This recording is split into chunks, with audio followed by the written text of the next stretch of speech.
प्रिय छात्रों, आप सभी का हिंदी क्लास में स्वागत है। सुप्रभात। देखिए, हम लोग पाठ 4 देख रहे थे, ऋतु वर्णनम, जिसमें हम लोगों ने पहले देखा वर्षा ऋतु। उसके बाद यह दूसरा जो है वह हेमंत ऋतु का वर्णन है। हेमंत यानी सर्दी जाड़ा की ऋतु का वर्णन है। इसमें जो है आप जानते हैं कि वाल्मीकि रामायण से यह लिया गया है और इसमें प्रभु श्री राम लक्ष्मण से कहते हैं, उसी का इसमें वर्णन किया। हेमंत ऋतु के बारे में बताते हैं कि यह ऋतु कैसी लगती है।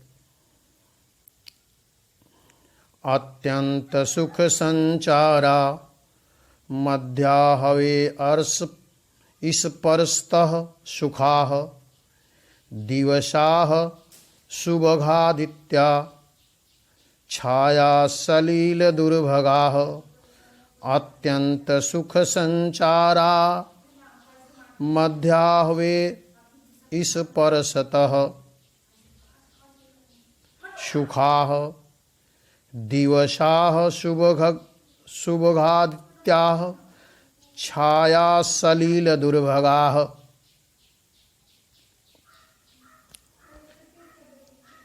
इसमें देखिए, संचारा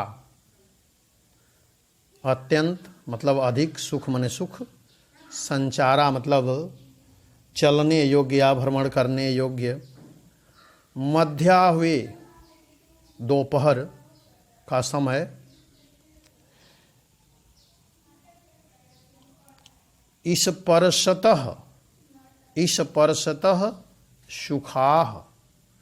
स्पर्शतः स्पर्श से यानी सूर्य की धूप के स्पर्श से सुखाः सुखद हो जाता है।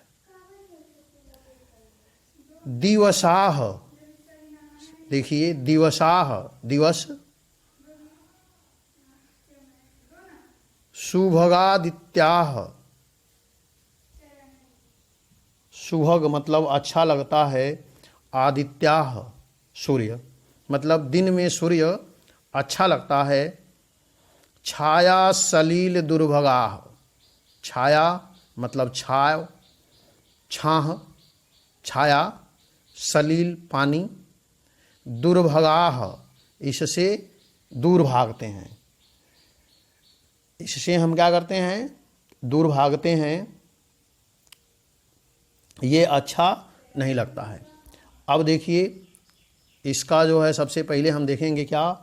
संदर्भ बदल जाएगा। यहाँ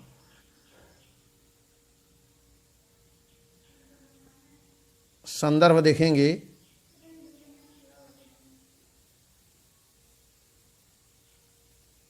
संदर्भ देखिए, प्रस्तुत श्लोक संस्कृत दिग्दर्शिका के ऋतु वर्णनम नामक पाठ से संग्रहित हेमंत नामक शीर्षक से उद्धृत है।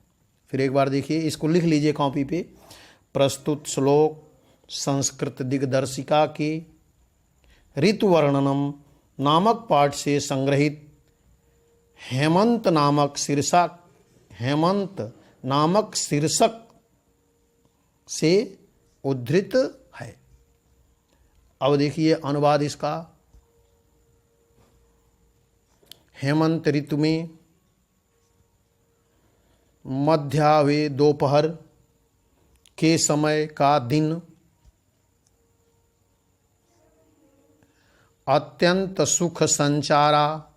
हेमंत ऋतु में दोपहर का दिन भ्रमण करने योग्य तथा स्पर्शतः सुखाः धूप से युक्त होने के कारण सुखदायी स्पर्श वाला होता है।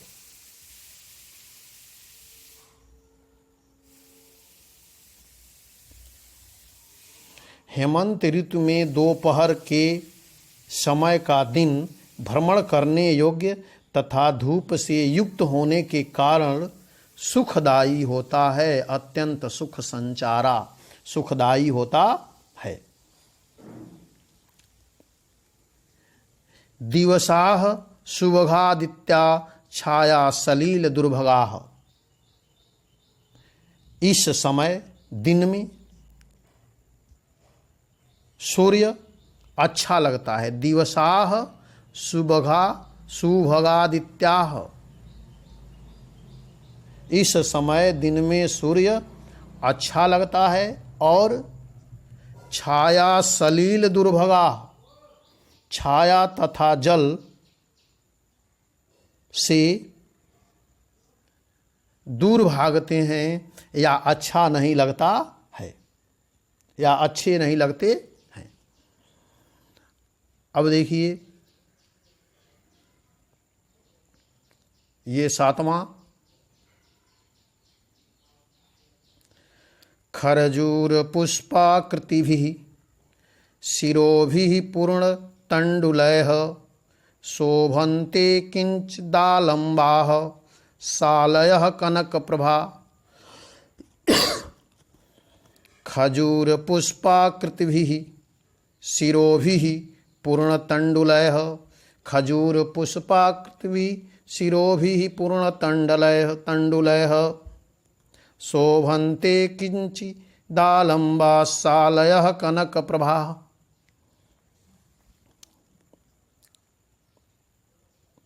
देखिए इसमें खजूर पुष्पाकृतिभिः शब्दार्थ देखिए पहले।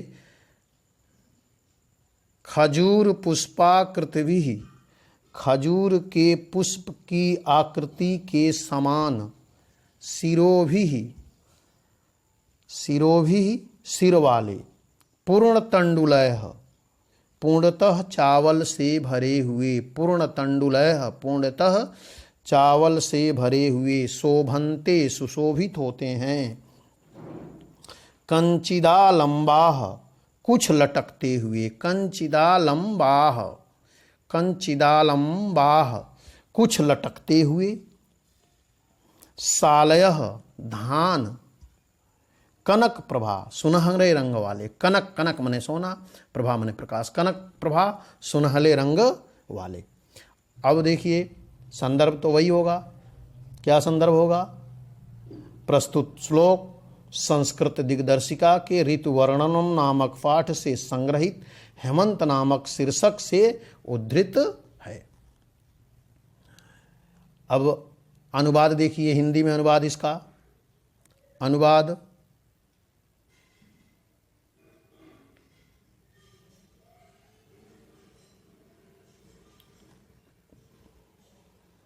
खरजूर पुष्पाकृतिभिः शिरोभिः पूर्णतंडुलैः, खजूर के पुष्प के समान आकृति वाले, चावलों से भरे हुए, सिरों से कुछ झुके हुए, शोभन्ते किंचिदालंबा सालयः कनकप्रभा, सिरों से कुछ झुके हुए सोने के समान पीली कांति वाले धान के पौधे खेतों में सुशोभित हो रहे हैं।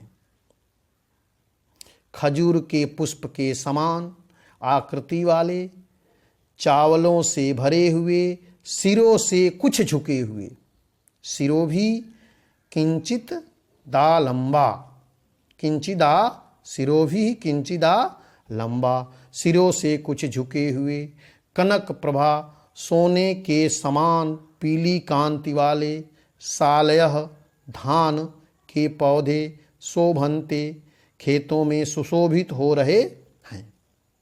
यानी क्या अर्थ हुआ?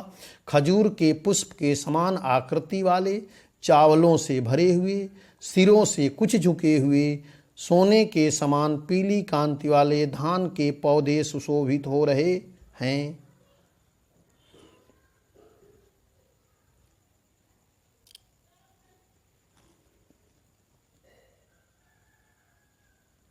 अब देखिए, एते ही समुपासीना विहगा जलचारिणः, एते ही समुपसीना विहगा जलचारिणः, नावगाहन्ति सलिल अप्रगल्भा इवाहवम इवाहवम इवाहवम नवगाहन्ति सलिलम प्रगल्भा इवाहवम एते हि समुपासीना विहगा जलचारिणः नावगाहन्ति सलिलम प्रगल्भा इवाहवम। अब देखिए इसका जो है शब्दार्थ, एते ही, इस प्रकार,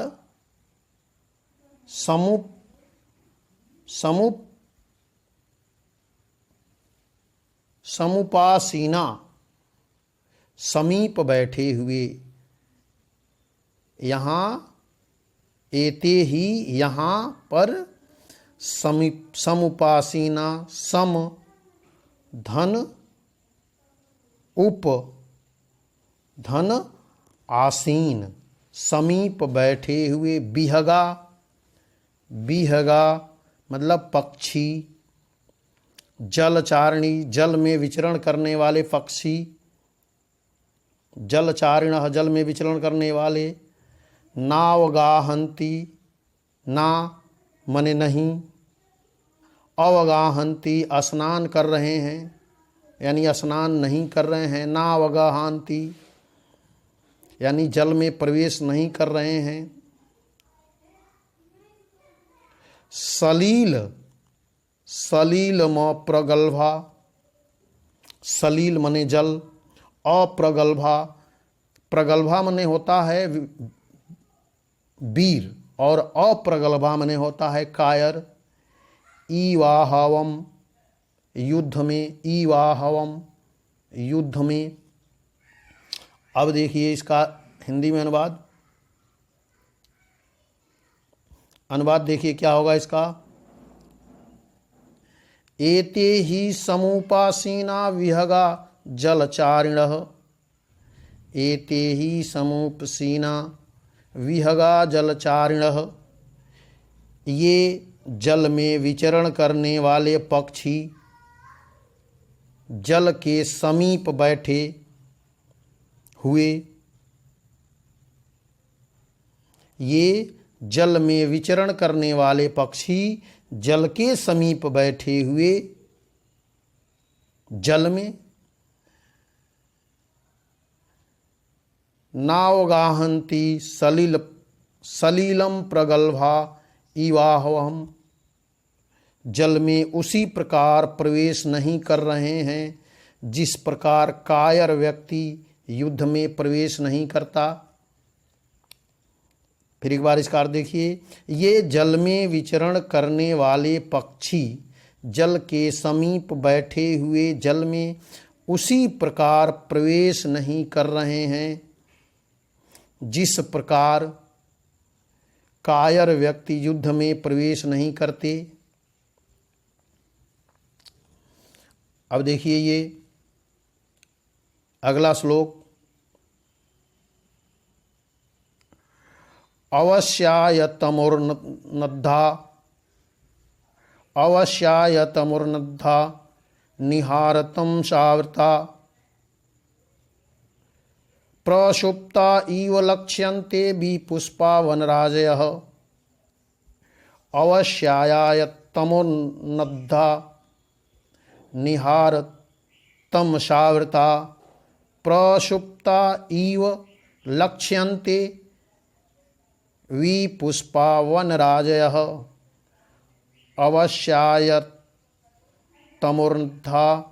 निहारतं सावृता, निहारतं सावृताः, प्रसुप्ता इव लक्ष्यन्ते विपुष्पा वनराजयः। अवश्यायतमुर्न तरमुन्धा, अवश्याय ओश के, तमा अंधकार में, नद्धा, अवश्याय शब्दार्थ देखिए, अवश्याय ओष के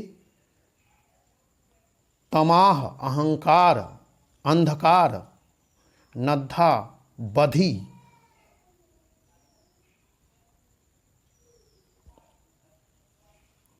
तो इसका अवश्याय तमो नद्धा ओष के अंधकार से बधी।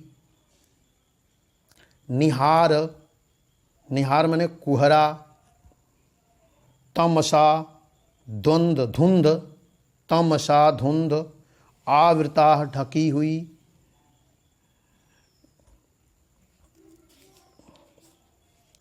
प्रसुप्ता, प्रसुप्ता सो रही है। इव मानो, लक्ष्यन्ते, लक्ष्यन्ते दिखाई दे रही है। विपुष्पा, पुष्प से रहित, बिना पुष्प के। वनराजयः, वनस्पतियाँ या वृक्ष। अर्थ क्या हुआ? आवश्याय तमरुन्नद्धा, तुषार के अंधकार से ढकी हुई। निहार तमसावृता, कुहरे के धुंध से आच्छादित। पुष्प रहित, विपुष्पा पुष्प रहित। वनराजयः, वन वृक्षों की पत्तियां। प्रसूता इव लक्ष्यन्ते, सोती हुई सी प्रतीत हो रही हैं। अब देखिए, तुषार के अंधकार से ढकी हुई, कोहरे के धुंध से आच्छादित, पुष्प रहित वनस्पतियां सोई हुई सी प्रतीत हो रही हैं। तो ये आपका जो है हेमंत का वर्णन है। इसके बाद आगे हम लोग अब बसंत को देखेंगे कल। इसको जो है आप कॉपी पे पूरा लिख लीजिए और बार बार जो है उसका अध्ययन करिए, उसको दोहराइए, तब